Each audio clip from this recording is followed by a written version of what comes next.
uNkulunkulu uyakhuluma la endlini. God is speaking in the house. Sifana nebhasi eduma imile. We are like the bus that the engine is running, but it is standing still. Ayihambi. It is not moving. Usathane udlale ngathi for too long. The devil has played with us. Isikhathi. And amadimoni assigned for this church aseyazi And the demons athunyelwe kuleli bandla, they know. ukuthi bayekeni bashumayele powerfully. Leave them to preach ngamandla. Kodwa banga implement. Kodwa bangakwenzi. Kukhulunywe ngoHezekiah. It was spoken about Hezekiah. Was raised by God as a king Wavuswa uThixo njengenkosi at the age of 25 years. eneminyaka 25.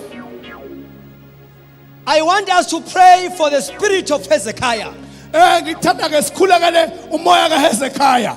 Owathi mangabe engena ekutheni alide ibandla likaNkulunkulu. When it came to leading the house of the Lord, uNkulunkulu wamnikeza a radical anointing. God gave him ugobo namandla.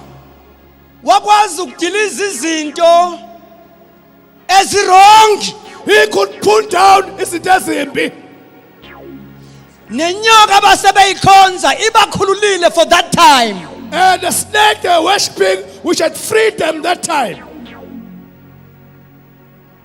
Yababamba manje bayithatha bayikhonza baze bayinikeza negama.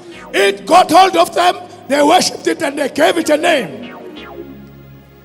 It is possible ukuthi sibanjwe into eyasikhulula. Ngenzeka ke, we are caught by something that set us free. Isibambe singamuvi ngoba yasikhulula. It catches us singayi phambili because it set us free. We need to be delivered ezintweni esizaziyo ukuthi zasisebenzela. Sidinga ukukhululwa in things that we know used to work for us. Inkinga yethu ukufuna uNkulunkulu lapho aye khona hayi la khona. Our problem is to look for the Lord where he was, not where he is.